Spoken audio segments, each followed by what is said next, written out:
Venâncio Davi. Eu estou com 95 anos, vou completar 96 no dia 12 de outubro de 2011 agora. E aqui eu cheguei em 49, assumi a cadeira de escolar. Eu cheguei, comecei a ensinar também, encheu de criança aqui na sala.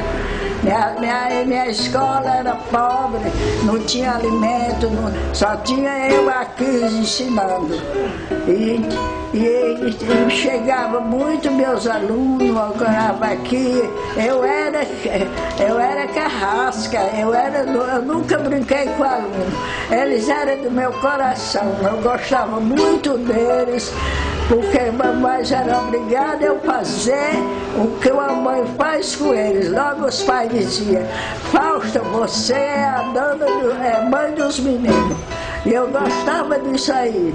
Achava muito bom ele dizer isso, porque aí eu enfiava o pé, eu saía, dava castigo, dava bolo, castigo de joelho, tudo eu fazia. Eu gostava de um dos meus alunos, quem não me deu trabalho foi a Devalda Reis, Evandro Tuílio, Carlos também era um menino muito comportado. A Devalda, um dia ele ficou com raiva de mim, mas não tenho culpa. Porque eu fui examinar ele, se eles sabiam isso, perguntava isso, o que é isso, o que é isso. Aí Antônio de Tomás estudava aqui, aí foi, eu perguntei a Devaldo, eu perguntei a ela foi e disse, ela ficou assim, aí eu disse, a Devaldo foi e disse. Aí ele foi, eu disse, deu um bolinho nela, Devaldo. Aí Devaldo foi e deu assim, devagarinho. Aí eu disse, o senhor dá bolo desse jeito. Olha, é assim, aí deu um bolo bom, ele ficou irado porque eu dei esse bolo. Mas tinha os meninos que tinha um demônio no couro. Olha, tinha os 4 meninos da hora da raça, quando eu fazia aqui a roda para ensinar a doutrina, aí eles só era caixa.